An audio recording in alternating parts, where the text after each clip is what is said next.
Tem gente que desiste tão rápido, que nunca descobre quem poderia se tornar se tivesse permanecido mais um pouco.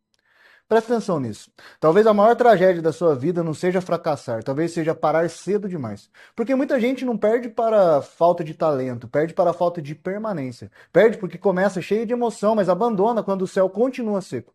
E foi exatamente isso que um viajante descobriu quando chegou em uma tribo indígena, em um período de muita seca.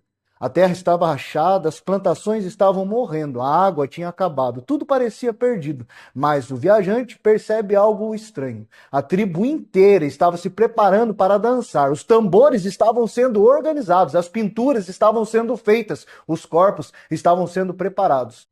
E então o viajante pergunta ao líder da tribo: Vocês vão dançar por quanto tempo? E o líder olha para esse viajante e responde: Até chover.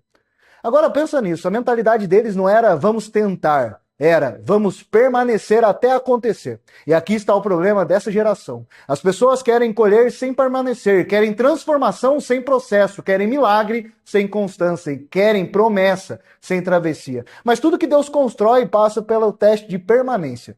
Noé ficou construindo uma arca enquanto ninguém acreditava nele. Imagina a cena, um homem construindo um barco gigante sem nunca ter visto chuva naquele jeito. As pessoas deviam rir dele, chamar de louco, questionar sua sanidade. Mas Noé continuou, até chover. Abraão recebeu uma promessa de ser pai, quando biologicamente aquilo já parecia impossível. O tempo passou, o corpo envelheceu, a esperança foi sendo atacada, mas Abraão permaneceu, até chover. José recebeu os sonhos de Deus, mas antes do palácio veio o poço, veio a traição, veio a prisão. E quantas pessoas desistem porque Deus não fez rápido? José ficou anos vendo tudo parecer contrário, mas permaneceu até chover. Davi foi ungido rei, mas depois da unção ele não foi direto para o trono, ele voltou para o campo, voltou para o anonimato, voltou para cuidar de ovelhas, porque Deus unge rápido, mas prepara no secreto, lentamente. E talvez isso esteja doendo em você, porque você achou que a promessa aceleraria tudo, mas Deus decidiu amadurecer você primeiro. Escuta isso. Nem todo silêncio de Deus significa ausência. Às vezes significa preparação. E eu vou repetir, preparação. A semente também parecia esquecida debaixo da terra, até o dia em que rompe o solo. E então chegamos em Cristo. Porque Jesus é o maior exemplo de permanência da história. Jesus sabia que seria traído, Jesus sabia que seria humilhado, Jesus sabia que pisaria em dor. Mesmo assim, continuou caminhando para Jerusalém. Mesmo assim, carregou a cruz. Mesmo assim, permaneceu até cumprir. E talvez uma das frases mais fortes do evangelho esteja escondida nisso. Jesus não desistiu de nós no Getsêmani, porque no Getsêmani existia suor, dor, angústia e pressão. Aí Jesus sente o peso do sofrimento. Ali Jesus poderia parar, mas ele permanece, porque amor verdadeiro permanece mesmo quando dói.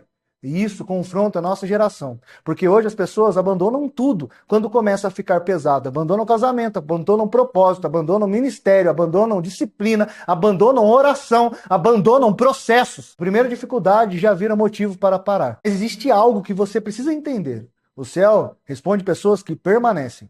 A chuva sempre chega, mas quase ninguém fica tempo suficiente no campo para vê-la cair. Talvez você esteja cansado, talvez você esteja frustrado, talvez esteja emocionalmente seco. Mas a pergunta não é, você sente vontade? A pergunta é, você consegue permanecer mesmo sem sentir? Porque maturidade espiritual começa quando a emoção deixa de mandar em você. E talvez hoje Deus esteja quebrando dentro de você a mentalidade do imediatismo. Porque quem vive apenas de emoção desiste rápido. Mas quem vive por propósito permanece até o fim. Cristo não nos chamou apenas para começar, ele nos chamou para permanecer. Jesus disse: aquele que perseverar até o fim será salvo. Aquele que perseverar até o fim será salvo.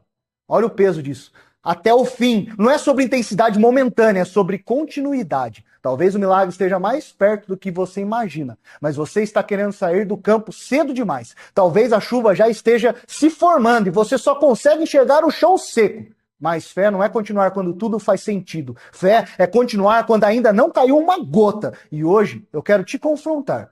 Quantas coisas você abandonou cedo demais? Quantos sonhos morreram não porque eram impossíveis, mas porque você cansou antes? Quantas vezes Deus estava formando força dentro de você e você chamou isso de atraso? Escuta isso profundamente. A seca não revela apenas ausência de água, ela revela quem permanece. Porque no tempo fácil, qualquer um dança, mas na seca só permanece quem acredita de verdade. Então talvez esteja na hora de parar de perguntar quanto tempo vai demorar e começar a dizer: eu permaneço até chover. Mesmo cansado, mesmo inseguro, mesmo sem aplauso, mesmo sem resultado imediato. Porque quem permanece vive coisas que quem desiste nunca verá. E talvez hoje o que Deus mais queira transformar não seja a sua circunstância, mas a sua permanência até chover. E talvez seja aqui que muita gente se engana, porque pensa que o problema da própria vida é falta de oportunidade, mas muitas vezes não é. É esconderijo. Esconderijo emocional, esconderijo espiritual, esconderijo mental. Tem gente que está viva, mas escondida. Escondida atrás da procrastinação, atrás da distração, atrás da insegurança, atrás da necessidade de aprovação, atrás do medo de falhar, atrás da desculpa de não é o tempo certo. E sabe o que é mais perigoso? Você pode passar anos escondido e ainda chamar isso de prudência. Pode passar anos enterrando potencial e chamar isso de humildade. Pode passar anos fugindo do seu chamado e chamar isso de esperar em Deus. Mas existe uma diferença entre esperar em Deus e usar Deus como desculpa para permanecer parado. Porque toda vez que Deus chama alguém, ele chama essa pessoa para sair do esconderijo. Abraão teve que sair da terra, Moisés teve que sair do deserto, Davi teve que sair do campo, Pedro teve que sair do barco e até Lázaro teve que sair de dentro da caverna. Percebe o padrão?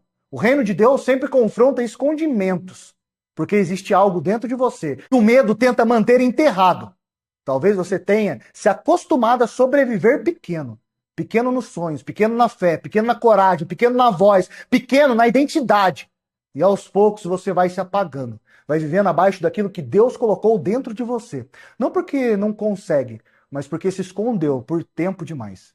E foi exatamente por isso que eu escrevi o livro Pare de Se Esconder. Esse livro não nasceu para massagear o ego, ele nasceu para confrontar versões adormecidas. Cada página foi escrita para mexer em lugares que talvez você evita olhar. Porque às vezes o maior inimigo da sua transformação não é o diabo.